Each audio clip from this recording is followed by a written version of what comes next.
اب ایک لسٹ میں آپ کے سامنے عرض کر رہا ہوں، 1 منٹ میں ذرا سن لیجئے۔ جنرل سٹور والے افراد، میڈیکل سٹور والے افراد،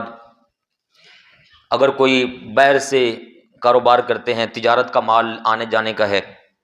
موبائلوں والے دکانیں جنہوں نے کھولی ہوئی ہیں، موبائلز وغیرہ، لیپ ٹاپ وغیرہ، بیکری جنہوں نے کھولی ہوئی ہیں، اور پراپرٹی کا جو کام کرتے ہیں، جن کے پاس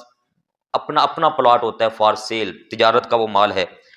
اسی طرح گاڑیوں کے شو روم ہیں، موٹر سائیکل ہیں، یہ مختلف اشیاء، یہ ساری کی ساری مال تجارت میں آتی ہیں۔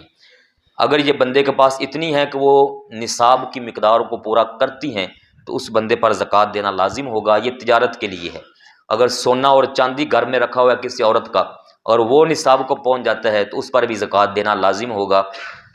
سونے کا نصاب ہے 7.5 تولے اور چاندی کا نصاب ہے 52.5 تولے۔ اگر سونا اور چاندی نہیں ہے تو پھر چاندی 52.5 تولے کی جتنی قیمت بنتی ہے چاندی کی، اتنی اگر بندے کے پاس رقم ہے